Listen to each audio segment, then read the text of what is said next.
Hello, welcome to मीमांसा classes. Economy series की हमारी क्लास चल रही है। इकोनॉमी के लिए एक स्पेशल बैच हमने चालू किया है, जिसमें हमारा प्रयास ये रहेगा कि प्रतियोगी परीक्षा, किसी भी प्रकार की प्रतियोगी परीक्षा, चाहे वो स्टेट पीसीएस की परीक्षा हो, आईएएस की परीक्षा हो या अन्य एक दिवसीय परीक्षा हो, उनमें इकोनॉमी से संबंधित जितने भी टॉपिक्स आते हैं उन सभी टॉपिक्स को कवर करने का प्रयास हम इकोनॉमी स्पेशल बैच में करेंगे। और इसी के तहत दो कक्षाएं, दो क्लासेस हमारी हो चुकी हैं। पहली जो दो क्लासेस थी उसका क्विक रिवीजन लेने के बाद तीसरी क्लास हम आज स्टार्ट करने वाले हैं। तो आइए देखते हैं पिछली दो क्लासेस में हमने क्या देखा था। पिछली दो क्लासेस में की जो पहली क्लास थी उसमें हमने देखा था आरबीआई के परिचय के बारे में, कि रिजर्व बैंक ऑफ इंडिया की स्थापना किस प्रकार होती है। उसके बाद हमने देखा था रिजर्व बैंक ऑफ इंडिया के बोर्ड ऑफ डायरेक्टर के बारे में। उसके बाद आरबीआई के लोकल बोर्ड्स के बारे में हमने पढ़ा था। अगले क्लास में हमने देखा था रिजर्व बैंक ऑफ इंडिया के कार्य, प्रमुख कार्य क्या क्या करता है, क्या function reserve Bank of India के हैं। इन्हीं फंक्शन में से एक फंक्शन या एक कार्य था मौद्रिक नीति का निर्माण या मॉनेटरी पॉलिसी का निर्माण करना। मॉनेटरी पॉलिसी क्या होती है उसका हमने देखा था कि मॉनेटरी पॉलिसी वह नीति होती है रिजर्व बैंक ऑफ इंडिया की जिसके द्वारा वह महंगाई पर नियंत्रण करता है। मौद्रिक नीति के द्वारा महंगाई पर नियंत्रण किस प्रकार से रिजर्व बैंक ऑफ इंडिया द्वारा किया जाता है, इसको हमने देखा था और जाना था कि दो प्रकार के उपायों, पहला मात्रात्मक उपाय और दूसरा गुणात्मक उपायों के माध्यम से रिजर्व बैंक ऑफ इंडिया द्वारा महंगाई पर नियंत्रण किया जाता है। और तीसरे प्रकार के उपाय भी हमने देखे थे जिन्हें अन्य उपायों के नाम से हमने जाना था, जो कि विशेष परिस्थितियों में रिजर्व बैंक ऑफ इंडिया द्वारा महंगाई को नियंत्रण करने के लिए काम में लिए जाते हैं। इनमें से पहले प्रकार के उपाय हम देख रहे थे, मात्रात्मक उपाय, अप्रत्यक्ष या चयनात्मक उपायों को हम देख रहे थे। और मात्रात्मक या चयनात्मक जो उपाय हैं उनकी सूची हमने देखी थी। तो उसमें पहला हमने देखा था CRR, कैश रिजर्व रेशो। दूसरी हमने बात की थी SLR या स्टेचुरी लिक्विडिटी रेशो की। और इन दोनों के बारे में विस्तृत चर्चा, इनकी अवधारणा, इनसे किस प्रकार से महंगाई पर नियंत्रण किया जाता है, उसको पूरी तरीके से हम पिछली क्लास में देख चुके हैं। अब हम बात करेंगे मात्रात्मक उपायों की अगली सूची के बारे में, जिसके अंतर्गत हम देखेंगे repo rate, reverse repo rate, MSF marginal standing facility, सीमांत स्थायी सुविधा, bank rate, open market operation या खुला बाजार नीति। उसके बाद हम देखने वाले हैं कॉरिडोर। तो ये सभी के सभी क्या हैं, आरबीआई की मौद्रिक नीति के तहत मात्रात्मक या क्वांटिटेटिव टूल्स हैं, या हम कह सकते हैं अप्रत्यक्ष उपाय हैं जिनके द्वारा महंगाई पर नियंत्रण आरबीआई द्वारा किया जाता है। प्रथम दो उपायों को हम देख चुके हैं, CRR और SLR। आज की क्लास में हम विशेष रूप से बात करेंगे रेपो रेट और रिवर्स रेपो रेट के बारे में, साथ ही ओपन मार्केट ऑपरेशन के बारे में हम बात करेंगे, बैंक रेट के बारे में हम बात करेंगे और मार्जिनल स्टैंडिंग फैसिलिटी MSF के बारे में हम बात करेंगे। तो सबसे पहले लेते हैं हम रेपो रेट को। तो आइए चलते हैं रेपो रेट पर। रेपो रेट क्या होता है, सबसे पहले हम इसकी अवधारणा को देखेंगे कि रेपो रेट क्या होता है। तो देखिए, रेपो रेट एक ब्याज दर होती है। किस प्रकार की ब्याज दर होती है, वह ब्याज दर जिस पर रिजर्व बैंक ऑफ इंडिया जितने भी बैंक और वित्तीय संस्थान हैं उनको क्या करता है, ऋण प्रदान करता है। ठीक है, उसी ब्याज दर को हम क्या कहते हैं, रेपो रेट कह देते हैं। और विशेष ध्यान देने योग्य बात क्या है कि ये जो ऋण रेपो रेट के ऊपर रिजर्व बैंक ऑफ इंडिया द्वारा दिया जाता है बैंकों और वित्तीय संस्थानों को, वो कितनी अवधि के लिए दिया जाता है, लघु अवधि के लिए दिया जाता है। और आप सभी लोगों को ये मालूम है, जब कोई भी व्यक्ति किसी अन्य व्यक्ति को ऋण देता है तो बदले में क्या चाहता है, गारंटी चाहता है। तो इसी प्रकार की guarantee reserve Bank of India द्वारा भी रेपो रेट के तहत बैंकों और वित्तीय संस्थानों को ऋण देते समय ली जाती है। और वो गारंटी होती है सरकारी प्रतिभूति या गवर्नमेंट सिक्योरिटी। अब आपके मन में ये प्रश्न आएगा कि गवर्नमेंट सिक्योरिटी क्या होती है। तो गवर्नमेंट सिक्योरिटी एक निश्चित रिटर्न के साथ पैसा वापस करने की सरकार की एक क्या होती है, गारंटी होती है, जिसकी प्रतिपूर्ति या जिसका प्रतिफल सरकार द्वारा दिया जाता है। तो सरकार एक प्रकार से गारंटी प्रदान करती है कि प्रतिभूति का जो मूल्य है वो निश्चित रूप से धारक को प्राप्त होगा। तो इसी प्रकार की गवर्नमेंट सिक्योरिटी के रूप में गारंटी जब रिजर्व बैंक ऑफ इंडिया पैसा देता है किसको, बैंक और फाइनेंशियल इंस्टीट्यूशंस या वित्तीय संस्थानों को, तो उनके द्वारा गारंटी के रूप में सरकारी प्रतिभूति रिजर्व बैंक ऑफ इंडिया के पास रखी जाती है। तो ये तो हमने बात की रेपो रेट की अवधारणा के बारे में, रेपो रेट की परिभाषा के बारे में। लेकिन अक्सर आप समाचार पत्रों में देखते होंगे, ये खबर आप पढ़ते होंगे कि रिजर्व बैंक ऑफ इंडिया ने रेपो रेट को घटा दिया, बढ़ा दिया, और साथ ही साथ उसी खबर के साथ आप देखते हैं जिसके कारण बैंकों की जो ऋण देने के लिए ब्याज दर है वो भी कम या ज्यादा हो गई। तो आइए समझते हैं कि रेपो रेट को घटाने या बढ़ाने से क्यों बैंकों की ब्याज देने की, ऋण देने की जो ब्याज दर होती है वो कम या ज्यादा हो जाती है, या हम कह सकते हैं कि किस प्रकार से रेपो रेट बदलकर रिजर्व बैंक ऑफ इंडिया महंगाई पर नियंत्रण करता है। तो इसको समझने से पहले हमें समझना होगा कि बैंकों का परिचालन मॉडल क्या होता है, बैंकों का ऑपरेशन मॉडल क्या होता है। तो देखिए, जो बैंक होते हैं वो क्या कार्य करते हैं, लोगों को ऋण बांटने का कार्य करते हैं, ठीक है, लोन या ऋण बांटने का कार्य करते हैं। तो बैंक जितना ज्यादा ऋण प्रदान करेंगे उतना ही लोगों के पास में क्या होगा, पैसा उनके हाथ में ज्यादा होगा। यानी कहने का मतलब है तरलता, बाजार में तरलता बढ़ जाएगी जब क्या होगा, बैंक अधिक मात्रा में ऋण बांटेगा। और अधिक मात्रा में ऋण वितरण कब होगा, जब बैंक ये ऋण क्या देंगे, कम ब्याज दर पर देंगे, कम ब्याज दर पर देंगे। तो कहने का तात्पर्य है कि ये जो ब्याज दर होती है इसी पे निर्भर करता है कि बाजार में तरलता कम होगी या ज्यादा होगी। अब अगला जो प्रश्न हमारे सामने आता है वो ये है कि बैंकों के पास में पैसा लोन में बांटने के लिए या ऋण में देने के लिए कहां से आता है। तो बैंकों के पास में दो माध्यम से पैसा आता है। पहला माध्यम, लोग पैसा जमा कराते हैं, लोग saving account, current account, FD और आरडी के रूप में अपना पैसा बैंकों में क्या करते हैं, जमा कराते हैं। तो पहला सोर्स तो क्या है, धन आने का बैंक में, लोगों द्वारा जमा पैसा। और दूसरा सोर्स जो होता है वो है रिजर्व बैंक ऑफ इंडिया।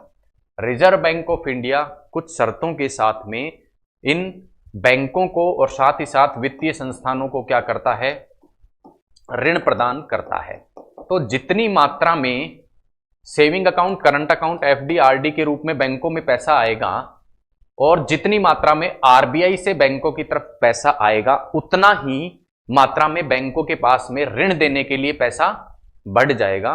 और जितना ज्यादा मात्रा में ऋण देने के लिए पैसा बढ़ेगा उतनी ही मात्रा में बैंकों द्वारा ऋण बांटे जाएंगे, लोगों के हाथ में उतनी ही मात्रा में पैसा बढ़ेगा और इस प्रकार से बाजार में तरलता बढ़ जाएगी। अब अगला प्रश्न कि महंगाई पर साहब कैसे नियंत्रण होगा इसके द्वारा। तो हम कह सकते हैं यदि रिजर्व बैंक ऑफ इंडिया यहां से यहां अपने धन के जो फ्लो है, धन का जो प्रवाह है उस पर नियंत्रण कर ले तो बैंक के पास में ऋण देने के लिए जो धन की मात्रा है उसमें परिवर्तन हो जाएगा। उसमें परिवर्तन होने से बाजार की तरलता में भी परिवर्तन हो जाएगा। और जब बाजार में तरलता कम या ज्यादा होती है तो उससे महंगाई पर नियंत्रण पा लिया जाता है। बाजार में तरलता कम हो जाएगी तो महंगाई नियंत्रण में आ जाएगी। और तरलता आरबीआई सीधे कंट्रोल नहीं कर सकता, लोगों के पास में कैसे करता है, आरबीआई इन बैंकों के पास में उपलब्ध धन जो कि ऋण बांटने के लिए इनके पास में है उसका नियंत्रण करके फिर क्या कर लेता है, बाजार में तरलता की मात्रा को क्या कर लेता है, नियंत्रित कर लेता है। और ये जो धन का प्रवाह है ये नियंत्रित किया जाता है किसके माध्यम से, रेपो रेट को बदलकर। मैंने आपको जैसा बताया रेपो रेट क्या होती है, वह ब्याज दर जिस पर रिजर्व बैंक ऑफ इंडिया बैंकों को क्या देता है, पैसा देता है, किसके लिए, लघु अवधि के लिए। अगर ये ब्याज दर बढ़ा दी जाएगी तो निश्चित है दर अधिक होने के कारण आरबीआई से ये बैंक क्या लेंगे, कम पैसा उधार लेंगे, इनके पास में ऋण बांटने के लिए कम पैसा बचेगा, यहां पर ब्याज दर अधिक हो जाएगी, अधिक होने से लोग कम पैसा लेंगे और बाजार में तरलता घट जाएगी। आइए देखते हैं दोनों ही स्थितियों को, जब रिजर्व बैंक ऑफ इंडिया द्वारा रेपो रेट बढ़ा दी जाए या घटा दी जाए तो किस प्रकार का असर बाजार की तरलता या महंगाई पर पड़ता है। पहली स्थिति की हम बात करें, जब रेपो रेट को क्या कर दिया जाए, रिजर्व बैंक ऑफ इंडिया द्वारा बढ़ा दिया जाए। रेपो रेट बढ़ाने का तात्पर्य क्या है, अब आरबीआई से जब ये बैंक क्या लेंगे, ऋण लेंगे, तो वो इन्हें किस रेट पे मिलेगा, अधिक ब्याज दर पर मिलेगा, अधिक ब्याज दर पर मिलेगा। अधिक ब्याज दर पर जब ऋण मिलेगा तो ये बैंक क्या लेंगे, कम ऋण लेंगे, क्या लेंगे, कम ऋण लेंगे। और जब कम ऋण लेंगे तो क्या होगा, बैंकों के पास में ऋण वितरण हेतु पैसा कम बचेगा और बैंक अधिक ब्याज दर पर क्या देंगे, ऋण देंगे। अधिक ब्याज दर पर ऋण देने से ऋण वितरण की जो मात्रा है वो कम हो जाएगी और कम होने से बाजार में तरलता क्या हो जाएगी, कम हो जाएगी। और जैसे ही बाजार में तरलता या लोगों के पास में पैसा जो हाथ में है वो कम होता है तो महंगाई क्या हो जाती है, महंगाई की दर क्या हो जाएगी, कम हो जाएगी। तो इस प्रकार से हम कह सकते हैं कि रेपो रेट बढ़ाकर रिजर्व बैंक ऑफ इंडिया द्वारा महंगाई पर नियंत्रण कर लिया जाता है। दूसरी स्थिति देखते हैं, जब रेपो रेट को क्या कर दिया जाए, घटा दिया जाए। जब रेपो रेट घटा दिया जाएगा इसका मतलब आरबीआई इनको कम ब्याज दर पर, बैंकों को कम ब्याज दरों पर क्या देगा, पैसा देगा।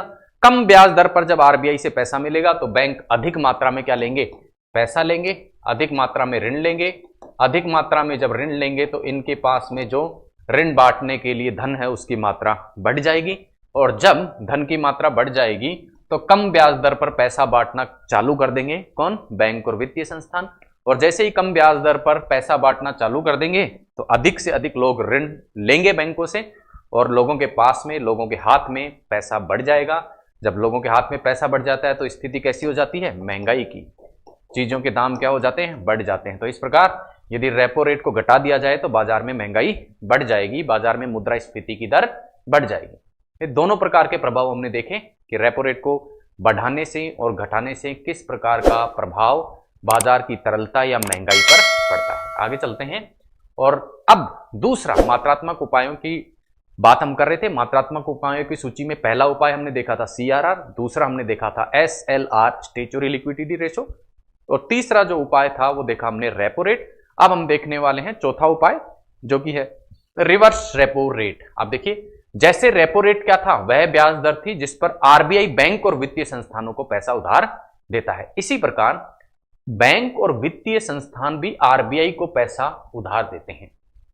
तो रिवर्स रेपो रेट क्या होती है, वह ब्याज दर जिस पर बैंक और वित्तीय संस्थान किसको पैसा उधार देते हैं, रिजर्व बैंक ऑफ इंडिया को पैसा उधार देते हैं। और जब पैसा उधार दिया जाता है तो गारंटी उधार देने वाले संस्था या व्यक्ति द्वारा क्या ली जाती है, गारंटी ली जाती है। तो गारंटी के रूप में क्या जमा कराते हैं, गारंटी के रूप में आरबीआई बैंकों को क्या देता है, सिक्योरिटी के रूप में सरकारी प्रतिभूति या गवर्नमेंट सिक्योरिटी देता है। यानी कहने का तात्पर्य है, जैसा इसके नाम से स्पष्ट है, रिवर्स रेपो रेट की बिल्कुल उल्टी अवधारणा होती है। अब देखिए, जैसा हमने देखा था कि रेपो रेट द्वारा महंगाई पर नियंत्रण किया जाता है, किस प्रकार किया जाता है वो हमने जाना था। अब हम देखेंगे क्या रिवर्स रेपो रेट के द्वारा भी महंगाई पर नियंत्रण किया जा सकता है। जी हां, किया जा सकता है। कैसे, वही बाजार में तरलता की मात्रा को परिवर्तित करके। अब रिवर्स रेपो रेट के द्वारा बाजार में तरलता की मात्रा किस प्रकार परिवर्तित हो सकती है, आइए उसको देखते हैं।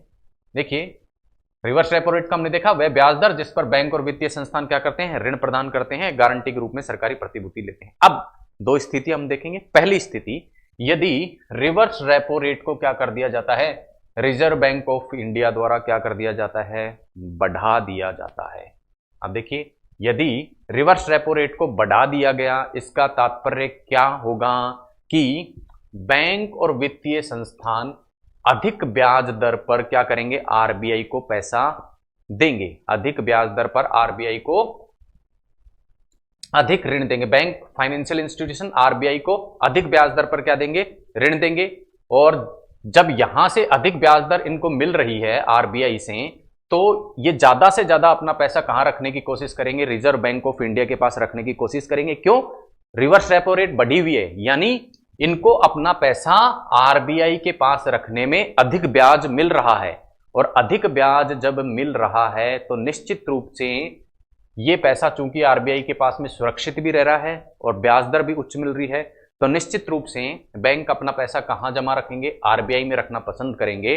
और इनके पास में ऋण वितरण के लिए कम पैसा बचेगा, ऋण वितरण के लिए कम पैसा बचेगा।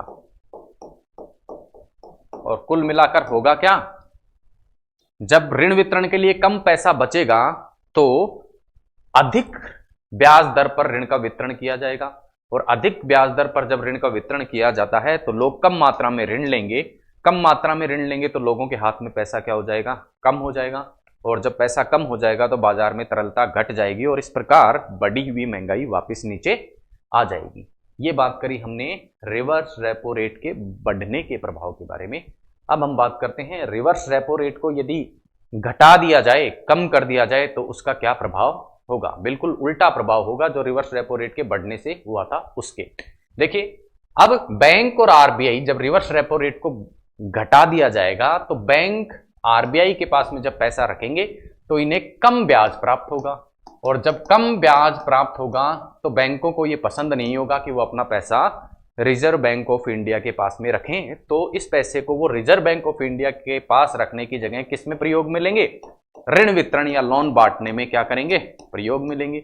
और जब अधिक मात्रा में ऋण वितरण किया जाएगा, पैसा अधिक होगा ऋण वितरण करने के लिए, लोन बांटने के लिए रिजर्व बैंक ऑफ इंडिया के बैंकों के पास में, तो कम ब्याज दर पर वे ऋण वितरण प्रारंभ कर देंगे। और जब कम ब्याज दर पर ऋण वितरण प्रारंभ हो जाएगा तो निश्चित रूप से बाजार में जो तरलता है वो क्या हो जाएगी, बढ़ जाएगी, क्योंकि लोगों के पास में ऋण के रूप में अधिक पैसा आएगा, हाथों में अधिक पैसा रहेगा लोगों के, तो बाजार में तरलता इस प्रकार से क्या हो जाएगी, बढ़ जाएगी। और मुद्रास्फीति की दर भी क्या हो जाएगी, साथ में महंगाई की दर भी बढ़ जाएगी। तो हमने देखा कि रेपो रेट और रिवर्स रेपो रेट क्या होती हैं और किस प्रकार से इनके द्वारा महंगाई की दर को रिजर्व बैंक ऑफ इंडिया परिवर्तित कर सकता है। आगे चलते हैं और अगली ही एक ऐसे उपाय के बारे में बात करते हैं जिसके द्वारा महंगाई पर नियंत्रण आरबीआई द्वारा किया जाता है। कौन सा है वो उपाय, वो है मात्रात्मक उपायों के तहत MSF, या जिसे मार्जिनल स्टैंडिंग फैसिलिटी या सीमांत स्थायी सुविधा भी कहते हैं, सीमांत स्थायी सुविधा भी कहते हैं। अब देखिए, सीमांत स्थायी सुविधा क्या होती है, सीमांत स्थायी सुविधा भी क्या होती है, एक ब्याज दर होती है। किस प्रकार की ब्याज दर होती है, वह ब्याज दर होती है जिस पर रिजर्व बैंक ऑफ इंडिया ऋण प्रदान करता है। किसको प्रदान करता है, अनुसूचित बैंकों को। यहां ध्यान देना है, अनुसूचित बैंक, केवल शेड्यूल्ड बैंकों या अनुसूचित बैंकों को ही यह सुविधा प्राप्त है।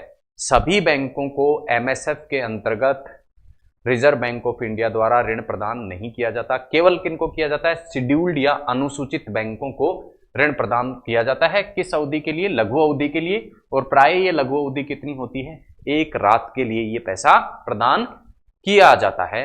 और बदले में गारंटी के रूप में सरकारी प्रतिभूति, जैसा पहले मैंने आपको बताया, सरकारी प्रतिभूति के रूप में गारंटी लेता है जब भी आरबीआई किसी संस्था को या किसी बैंक को क्या करता है, ऋण देता है।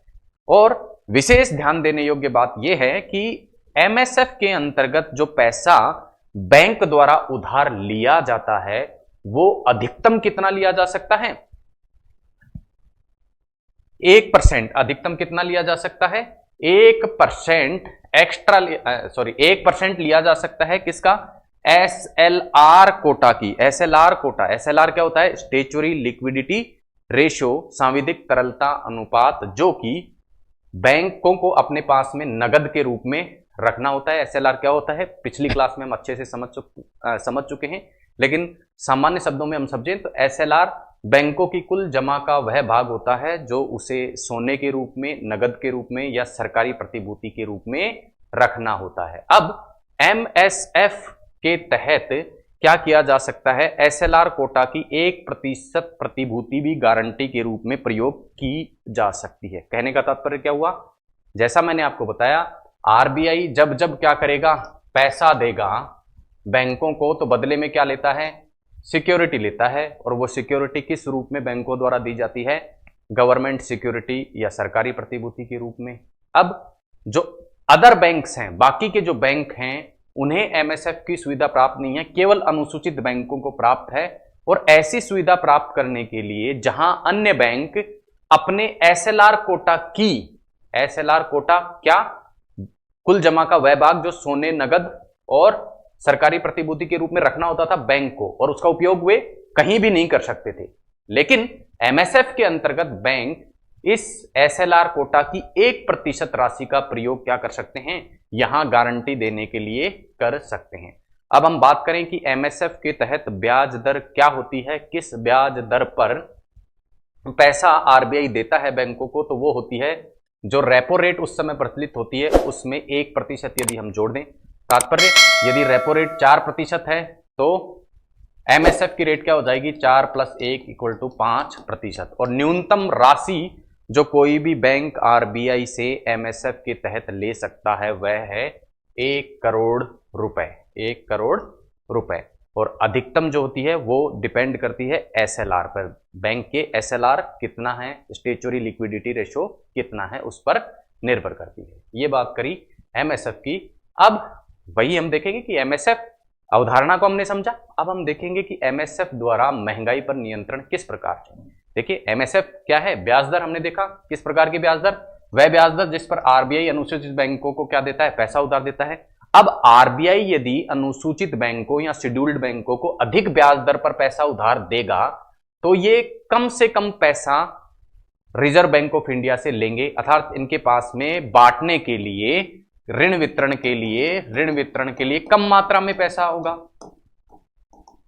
कम मात्रा में जब ऋण वितरण के लिए पैसा होता है तो ब्याज दर क्या कर देता है, बैंक बढ़ा देता है।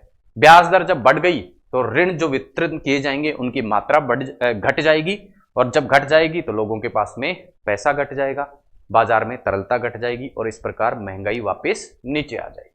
ये बात करी हमने एमएसएफ की दर के बढ़ने के प्रभाव के बारे में। दूसरी स्थिति देखते हैं, एमएसएफ को यदि घटा दिया जाए तो क्या होगा, बिल्कुल उसका उल्टा होगा जो बढ़ाने से होता है। एमएसएफ को घटाने का परिणाम क्या होगा कि आरबीआई द्वारा कम ब्याज दर पर क्या दिया जाएगा, ऋण बांटा जाएगा। किसको, शेड्यूल्ड बैंकों को। और शेड्यूल्ड बैंकों को जब कम ब्याज दर पर ऋण वितरित किया जाएगा तो ये क्या करेंगे, अधिक से अधिक मात्रा में रिजर्व बैंक ऑफ इंडिया से पैसा प्राप्त करेंगे। जब ज्यादा पैसा प्राप्त करेंगे तो ऋण वितरण के लिए इनके पास में क्या होगा, ज्यादा पैसा होगा। ज्यादा पैसा होगा तो अधिक मात्रा में ऋण बांटेंगे और कम ब्याज दर पर यह ऋण बांटा जाएगा, जिससे बाजार में तरलता बढ़ जाएगी और इस प्रकार से महंगाई की दर भी बढ़ जाएगी। तो महंगाई की दर को घटाया भी जा सकता है, बढ़ाया भी जा सकता है, किसको नियंत्रित करके, एमएसएफ की दर को नियंत्रित करके। अगली ही ऐसी एक उपाय है जिसके द्वारा महंगाई पर नियंत्रण रिजर्व बैंक ऑफ इंडिया द्वारा किया जाता है, वो है बैंक रेट। आइए देखते हैं क्या होता है बैंक रेट। बैंक रेट भी क्या होती है, एक ब्याज दर होती है। किस प्रकार की ब्याज दर होती है, जिस पर रिजर्व बैंक ऑफ इंडिया ऋण प्रदान करता है, किसको, बैंक और वित्तीय संस्थानों को। अब आप कहेंगे फिर रेपो रेट और बैंक रेट में अंतर क्या हुआ। रेपो रेट के अंतर्गत भी क्या करता है, एक निश्चित ब्याज दर पर आरबीआई ऋण देता है, किसको देता है, बैंक और वित्तीय संस्थानों को देता है। लेकिन रेपो रेट में जहां हमने देखा था कि ये जो ऋण दिया जाता है रेपो रेट के तहत रिजर्व बैंक ऑफ इंडिया द्वारा, वह लघु अवधि के लिए दिया जाता है, जबकि बैंक रेट के अंतर्गत जो ऋण रिजर्व बैंक ऑफ इंडिया द्वारा दिया जाता है वो दीर्घ अवधि के लिए दिया जाता है। यही अंतर रेपो रेट और बैंक रेट के अंदर हमें दिखाई देता है, बाकी सभी चीजें सेम आपको दिखाई दे रही हैं। जहां एक और अंतर की यदि हम बात करें तो जब हमने देखा था कि जब भी रिजर्व बैंक ऑफ इंडिया क्या करता है, बैंकों को क्या देता है, ऋण देता है, ऋण के रूप में पैसा देता है, तो इन बैंकों से क्या प्राप्त करता है, सरकारी प्रतिभूति गारंटी के रूप में प्राप्त करता है। परंतु यहां विशेष ध्यान देने योग्य बात है कि गारंटी के रूप में बैंक रेट के अंतर्गत पैसा देते समय आरबीआई द्वारा किसी प्रकार की गारंटी या सरकारी प्रतिभूति बैंकों द्वारा नहीं ली जाती। तो ये विशेष रूप से आपको ध्यान रखना है। बैंक रेट और रेपो रेट में दो अंतर हमें देखने को मिलते हैं।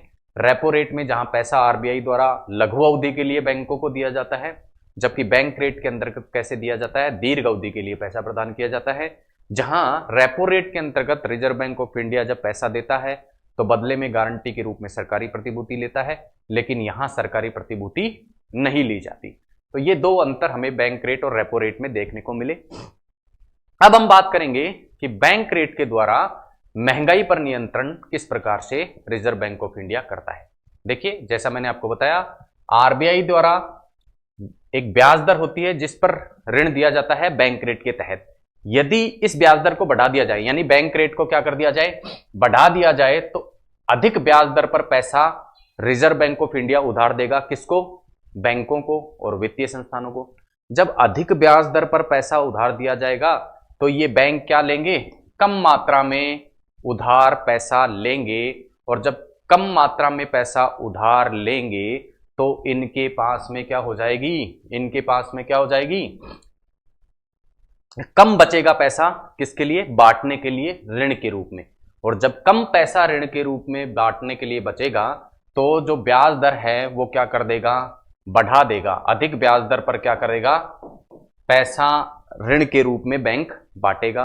और जब ब्याज दर अधिक होगी, लोग कम मात्रा में ऋण लेंगे, कम मात्रा में ऋण लेंगे तो बाजार में तरलता घट जाएगी। बाजार में तरलता घटते ही महंगाई भी क्या हो जाएगी? नीचे आ जाएगी। ये बात करी हमने बैंक रेट के बढ़ने के प्रभाव के बारे में। अब हम बात करते हैं इसका उल्टा, बैंक रेट के जब क्या कर दिया जाए? घटा दिया जाए तो उसका क्या प्रभाव होगा। देखिए, जब बैंक रेट को घटा दिया जाएगा इसका तात्पर्य क्या होगा? आरबीआई द्वारा कम ब्याज दर पर पैसा दिया जाएगा। किसको? बैंक और वित्तीय संस्थानों को। और जब कम ब्याज दर पर पैसा इन्हें प्राप्त होगा तो ये भी आगे कम ब्याज दर पर क्या करेंगे? पैसा ऋण के रूप में बांटेंगे। जब कम ब्याज दर पर पैसा ऋण के रूप में मिलेगा तो अधिक से अधिक लोग ऋण लेंगे। अधिक से अधिक लोग ऋण लेंगे तो बाजार में तरलता क्या हो जाएगी? बढ़ जाएगी। लोगों के हाथ में पैसा बढ़ जाएगा और इस प्रकार से महंगाई वापस से उच्च स्तर पर चली जाएगी। ये देखा हमने बैंक रेट से किस प्रकार से महंगाई पर नियंत्रण आरबीआई द्वारा किया जाता है। आगे चलते हैं और अगला उपाय है ओपन मार्केट ऑपरेशन या खुला बाजार नीति। खुला बाजार नीति के अंतर्गत रिजर्व बैंक ऑफ इंडिया द्वारा दो प्रकार के कार्य किए जाते हैं। पहले प्रकार का कार्य सरकारी प्रतिभूति या गवर्नमेंट सिक्योरिटी को खरीदना और दूसरे प्रकार का कार्य सरकारी प्रतिभूति को बेचना। आइए देखते हैं दोनों ही प्रकार के कार्य किस प्रकार से होते हैं और इन कार्यों से महंगाई पर नियंत्रण कैसे होता है। देखिए, पहला देखें हम, जब सरकारी प्रतिभूति खरीदी जाती है, किसके द्वारा? आरबीआई के द्वारा सरकारी प्रतिभूति जब खरीदी जाती है, गवर्नमेंट सिक्योरिटी जब खरीदी जाती है तब क्या होगा? देखिए, गवर्नमेंट सिक्योरिटी जब आरबीआई द्वारा खरीदी जाएगी तो बाजार में जिस जिस व्यक्ति के पास में सरकारी प्रतिभूति है, जिस जिस संस्था के पास में सरकारी प्रतिभूति या गवर्नमेंट सिक्योरिटी है, वो इसे किसको प्रदान करेगा? आरबीआई को। और आरबीआई इस प्रतिभूति के बदले क्या देगा? जिस व्यक्ति या संस्था ने वो गवर्नमेंट सिक्योरिटी उसे दी है उसको क्या देगा? पैसा देगा। इस प्रकार क्या होगा? जैसे जैसे गवर्नमेंट सिक्योरिटी आरबीआई को बेची जाएगी या आरबीआई द्वारा खरीदी जाएगी, आरबीआई जब क्या करेगा? गवर्नमेंट सिक्योरिटी या सरकारी प्रतिभूति को खरीदेगा तो बदले में लोगों को पैसा देगा। बदले में लोगों को पैसा देगा तो मार्केट में पैसे की मात्रा बढ़ जाएगी। बढ़ जाएगी तो इसका तात्पर्य क्या है? बाजार में तरलता बढ़ जाएगी तो महंगाई की दर भी क्या हो जाएगी? बढ़ जाएगी। क्योंकि तरलता बढ़ने के साथ महंगाई की दर भी बढ़ जाती है। तरलता का तात्पर्य लोगों के हाथ में पैसा बढ़ना। लोगों के हाथ में पैसा बढ़ते ही लोगों की मांग बढ़ जाती है और मांग बढ़ते ही क्या हो जाती है? महंगाई की दर भी बढ़ जाती है, चीजों के मूल्य भी बढ़ जाते हैं। तो हम देखेंगे सरकारी प्रतिभूति खरीदने से क्या होगी? बाजार में तरलता बढ़ जाएगी और महंगाई की दर भी बढ़ जाएगी। दूसरे प्रकार का कार्य जो ओपन मार्केट ऑपरेशन या खुला बाजार नीति के तहत किया जाता है वो है सरकारी प्रतिभूति बेचने का कार्य। सरकारी प्रतिभूति जब बेची जाएगी तो क्या होगा? रिजर्व बैंक ऑफ इंडिया सरकारी प्रतिभूति कहां देगा? लोगों को बेचेगा या संस्थाओं को बेचेगा। तो मार्केट से पैसा, लोगों या मार्केट से पैसा कहां आएगा? रिजर्व बैंक ऑफ इंडिया के पास आएगा। यानी मार्केट में लिक्विडिटी या तरलता क्या हो जाएगी? कम हो जाएगी। लोगों के हाथ में पैसे की मात्रा कम हो जाएगी जिससे महंगाई की दर नीचे आ जाएगी। तो इस प्रकार हम देखते हैं कि ओपन मार्केट ऑपरेशन के द्वारा भी रिजर्व बैंक ऑफ इंडिया महंगाई पर नियंत्रण कर सकता है। कैसे? बाजार के में तरलता की मात्रा को घटाकर या बढ़ाकर। घटाई या बढ़ाई कैसे जाती है? या तो ओपन मार्केट ऑपरेशन के तहत सरकारी प्रतिभूति को खरीदकर या फिर बेचकर। उसके बाद हम बात करेंगे एक अन्य जो टूल है रिजर्व बैंक ऑफ इंडिया की, जिसे कहा जाता है कॉरिडोर। कॉरिडोर और कुछ नहीं, बस रिवर्स रेपो रेट जो हमने देखी है और एमएसएफ रेट जिसके बारे में हमने देखा, उन दोनों के बीच का जो अंतर होता है वही क्या होता है? कॉरिडोर होता है। सपोज रिवर्स रेपो रेट कितनी है? 4%। एमएसएफ रेट कितनी है? 5%। तो इन दोनों के मध्य जो अंतर 5 - 4 = 1% ही क्या होगा? क्या कहलाता है? कॉरिडोर कहलाता है। तो ये सभी मात्रात्मक उपायों की सूची हमने देखी और उन मात्रात्मक उपायों द्वारा महंगाई पर किस प्रकार से नियंत्रण किया जाता है उसको हमने देखा। अब मात्रात्मक उपायों के बारे में कुछ विशेष तथ्य हम देखने वाले हैं। आइए देखते हैं कौन कौन से ये तथ्य हैं। सबसे पहला जो तथ्य है वो ये है कि रेपो रेट और रिवर्स रेपो रेट दोनों को संयुक्त रूप से LAF या लिक्विडिटी एडजस्टमेंट फैसिलिटी कहा जाता है, पहला तथ्य। दूसरा तथ्य एमएसएफ जो मार्जिनल स्टैंडिंग फैसिलिटी या सीमांत स्थायी सुविधा हमने देखी, उसे एक अन्य नाम से भी जाना जाता है जिसे पेनल्टी रेट या पिनल रेट कहते हैं। ठीक है, ये कुछ प्रमुख तथ्य थे। अन्य तथ्यों की बात करें तो हम देखेंगे कि रिजर्व बैंक ऑफ इंडिया द्वारा आजकल केवल रेपो रेट की घोषणा की जाती है और रेपो रेट से रिवर्स रेपो रेट और एमएसएफ क्या होती हैं, जुड़ी रहती हैं। रिवर्स रेपो रेट से स्वतः ही 0.25% अधिक हो जाती है और marginal standing facility repo rate से स्वतः ही 0.25% कम हो जाती है। हालांकि ये मात्रा जो है वो बदलती रहती है। ठीक है, 0.25% से हो सकता है 0.35% भी कभी आरबीआई द्वारा कर दी जाए, लेकिन कहने का तात्पर्य है आरबीआई किसकी घोषणा करता है, रेपो रेट की, और उसी के अकॉर्डिंग रिवर्स रेपो रेट और एमएसएफ की दर निर्धारित होती है। सामान्य परिस्थितियों में reserve Bank of India repo rate, reverse repo rate और ओपन मार्केट ऑपरेशन का प्रयोग ही मौद्रिक नीति के तहत महंगाई पर नियंत्रण करने के लिए करता है। यानी प्रथम उपायों के रूप में ये 3 उपाय रिजर्व बैंक ऑफ इंडिया द्वारा काम में लिए जाते हैं। आगे चलते हैं, कुछ अन्य तथ्य देखते हैं। जैसा हमने बताया क्वांटिटेटिव टूल्स या मात्रात्मक उपायों की हम बात कर रहे थे। जितने भी हमने टूल्स पढ़े हैं जिनके अंदर repo rate, reverse repo rate, CRR, SLR, bank rate, MSF और ओपन मार्केट ऑपरेशन, ये सभी के सभी क्या थे, मात्रात्मक उपाय थे।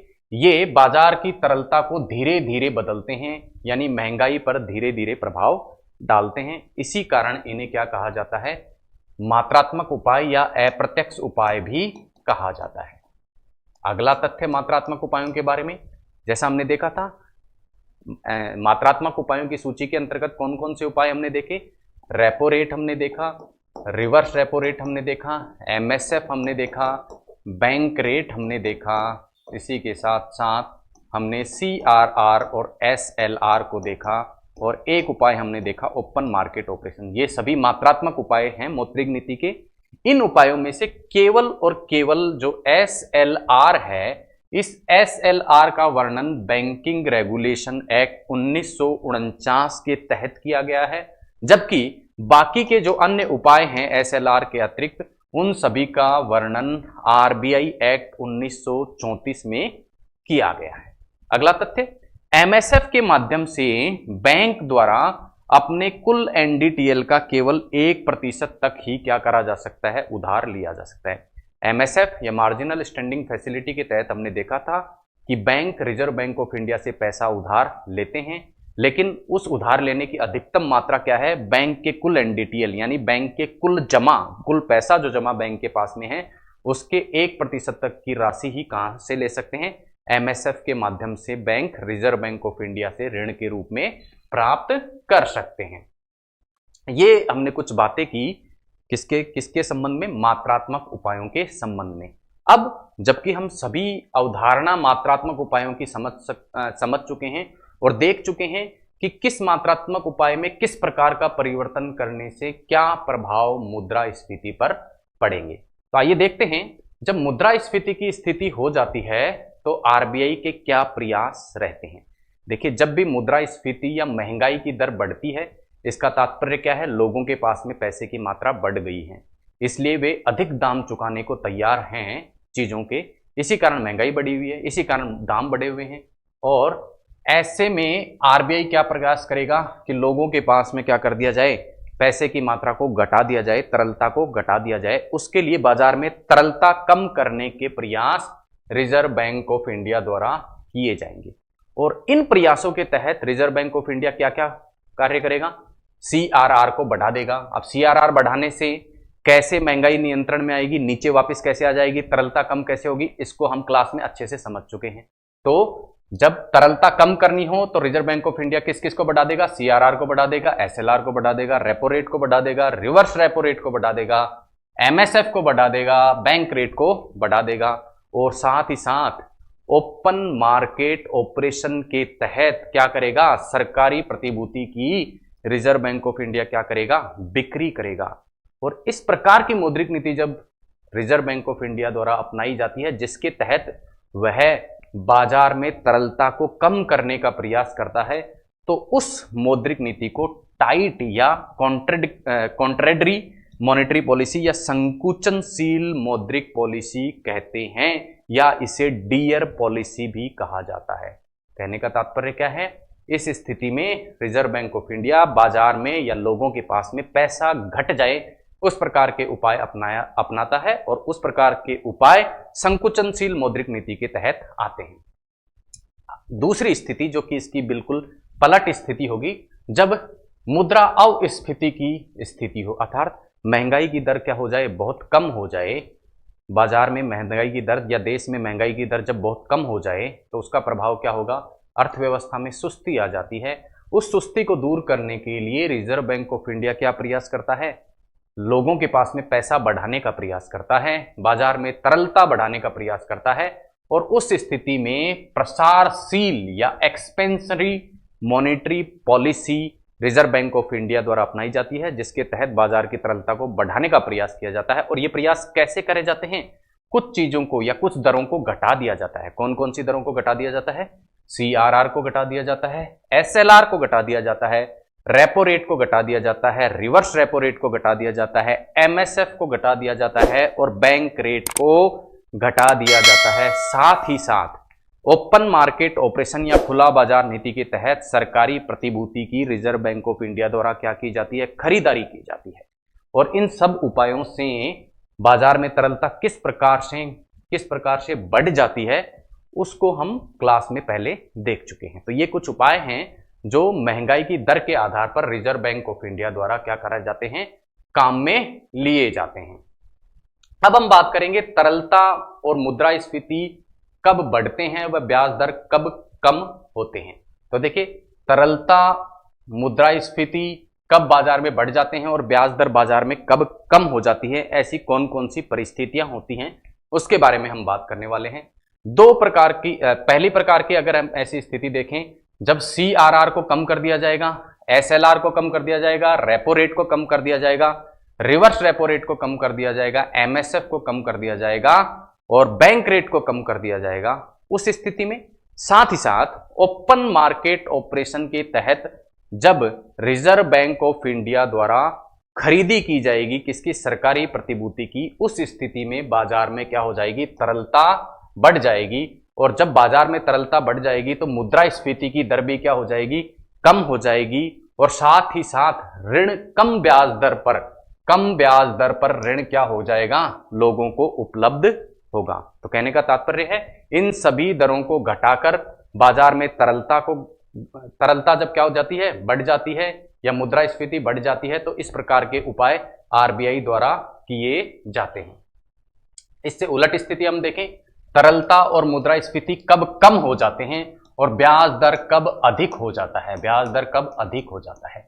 तो ब्याज दर अधिक जब होगी जब बाजार में तरलता की मात्रा कम होगी, महंगाई की जो दर है वो क्या होगी? कम होगी। उस स्थिति में ब्याज दर भी कम होगी, तरलता भी बाजार में क्या होगी? कम होगी। आइए किस कंडीशन में ये होता है, किन स्थितियों में ये होता है उसकी बात करें। तो जब CRR, SLR, repo rate, reverse repo rate, MSF और बैंक रेट को क्या कर दिया जाता है? बढ़ा दिया जाता है। उस स्थिति में बाजार में तरलता क्या हो जाती है? कम हो जाती है। क्यों कम हो जाती है? इसको हम जब हमने इन सभी की अवधारणा समझी थी तब हमने एक एक करके देखा था कि घटाने से क्या होता है और बढ़ाने से क्या होता है। इसी के साथ ओपन मार्केट ऑपरेशन के तहत जब सरकारी प्रतिभूति का बेचान किया जाता है, बिक्री की जाती है, तब भी बाजार में क्या हो जाता है? तरलता कम हो जाती है, मुद्रास्फीति की दर कम हो जाती है और ब्याज जो दर होती हैं जिन पर ऋण प्राप्त होता है लोगों को, वो क्या हो जाता है? बढ़ जाता है। तो ये कुछ परिस्थितियां हमने देखी और अगली क्लास में हम बात करेंगे जो गुणात्मक उपाय हैं मौद्रिक नीति के तहत उनकी। आज की क्लास में हम मौद्रिक नीति के मात्रात्मक या क्वांटिटेटिव टूल्स के बारे में बात कर चुके हैं, उनसे अर्थव्यवस्था पर होने वाले प्रभावों की बात कर चुके हैं और उनको परिवर्तित करके किस प्रकार से बाजार की तरलता परिवर्तित की जाती है, इसकी भी हमने आज की क्लास में बात की। तो मिलते हैं अगली क्लास में नए विषय के साथ में, नई मौद्रिक नीति के तहत नए जो टूल्स हैं उनके साथ में। तब तक के लिए धन्यवाद। जय हिंद।